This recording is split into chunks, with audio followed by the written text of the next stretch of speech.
Hi everybody, and welcome back for another video. Today we're going to go over the readings for the third Sunday of Easter in the liturgical cycle, Cycle A. The first reading today is from Acts chapter 2 verse 14 and then verses 22 through 33.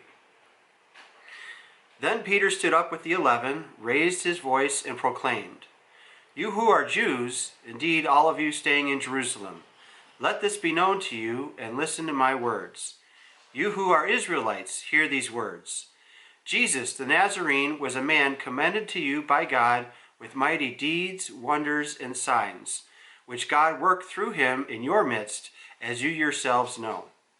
This man, delivered up by the set plan and foreknowledge of God, you killed, using lawless men to crucify him.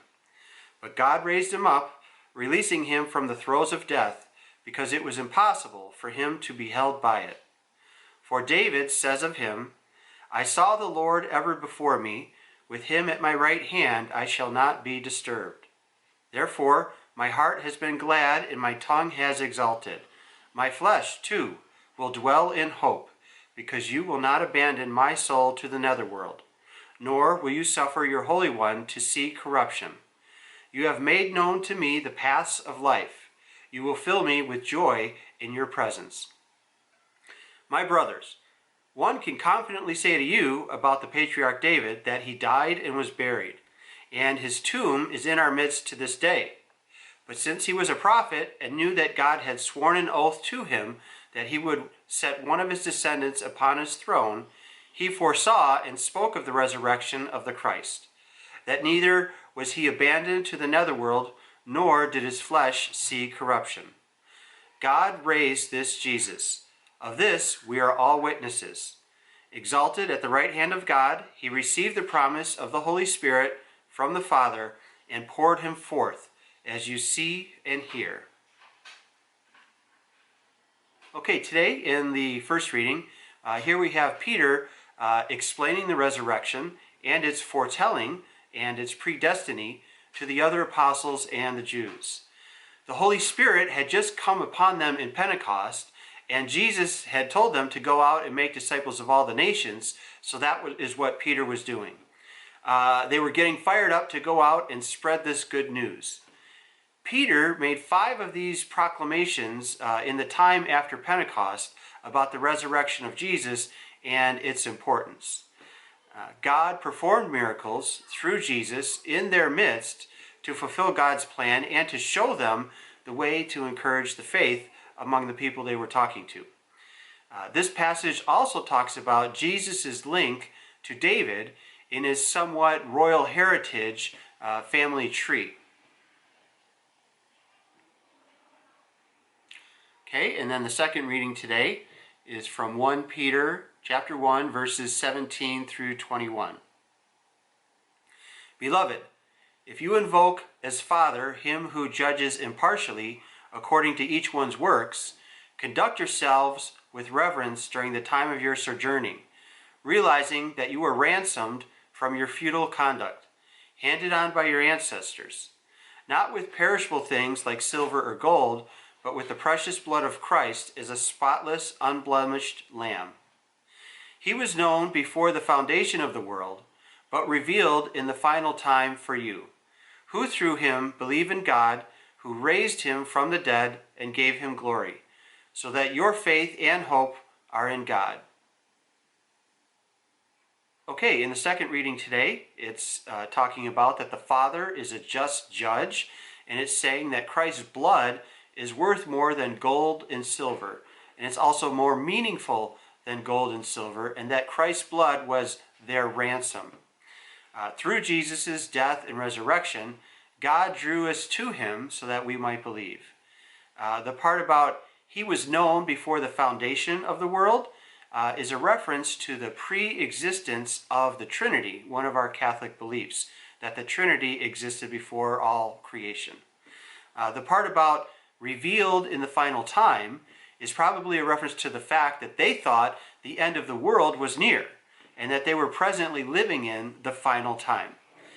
Here, though, also he is calling his people of similar faith to be holy, since they also have redemption through the sacrifice of Jesus. Okay, and then the third reading today is from Luke chapter 24, verses 13 through 45. That very day, the first day of the week, 2 of Jesus' disciples were going to a village 7 miles from Jerusalem called Emmaus, and they were conversing about all the things that had occurred. And it happened that while they were conversing and debating, Jesus himself drew near and walked with them, but their eyes were prevented from recognizing him. He asked them, "What are you discussing as you walk along?" They stopped, looking downcast. One of them, named Cleopas, said to him in reply, "Are you the only visitor to Jerusalem who does not know of the things that have taken place there in these days?" And he replied to them, "What sort of things?" They said to him, "The things that happened to Jesus the Nazarene, who was a prophet, mighty in deed and word before God and all the people. How our chief priests and rulers both handed him over to a sentence of death and crucified him. But we were hoping that he would be the one to redeem Israel. And besides all this, it is now the 3rd day since this took place. Some women from our group, however, have astounded us. They were at the tomb early in the morning and did not find his body. They came back and reported that they had indeed seen a vision of angels who announced he was alive. Then some of those with us went to the tomb and found things just as the women had described, but they did not see." And he said to them, "Oh, how foolish you are! How slow of heart to believe in all that the prophets spoke! Was it not necessary that the Christ should suffer these things and enter into his glory?" Then, beginning with Moses and all the prophets, he interpreted to them what referred to him in all the scriptures. As they approached the village to which they were going, he gave the impression that he was going on farther. But they urged him, "Stay with us, for it is nearly evening and the day is almost over." So he went in to stay with them. And it happened that, while he was with them at table, he took bread, said the blessing, broke it, and gave it to them. With that, their eyes were opened and they recognized him. But he vanished from their sight. Then they said to each other, "Were not our hearts burning within us while he spoke to us on the way and opened the scriptures to us?" So they set out at once and returned to Jerusalem, where they found gathered together the 11 and those with them who were saying, "The Lord has truly been raised and has appeared to Simon." Then the 2 recounted what had taken place on the way and how he was made known to them in the breaking of the bread. Okay, in the third reading today, the Gospel, Jesus approached them, but they didn't recognize him. One school of thought is like that they were looking down to the ground and not really paying attention as they walked, but more likely it's because Jesus' body in his resurrected form didn't look like what his body looked like before the resurrection. But in all the resurrection stories, the same idea still applies in the same pattern, that the people Jesus appeared to didn't recognize him physically, but it was through some action that he did that was uniquely identified with Jesus that then the people recognized him. In this case, it was the breaking of the bread. One point of this story is that we all come to know and learn about Jesus through that breaking of the bread. In other words, when we go to Mass. And through that, our eyes are opened and we learn and we see Jesus in others. The part about where Jesus says, "Did not the Messiah," he's talking about himself in the third person instead of using I in the first person. But it's kind of like Jesus is being a little coy with them, trying to prod them to get them to think deeper about the events that had just happened. But what a great gift, though, to be able to walk with Jesus and have him explain all of the scriptures. That's an amazing gift that he gave them.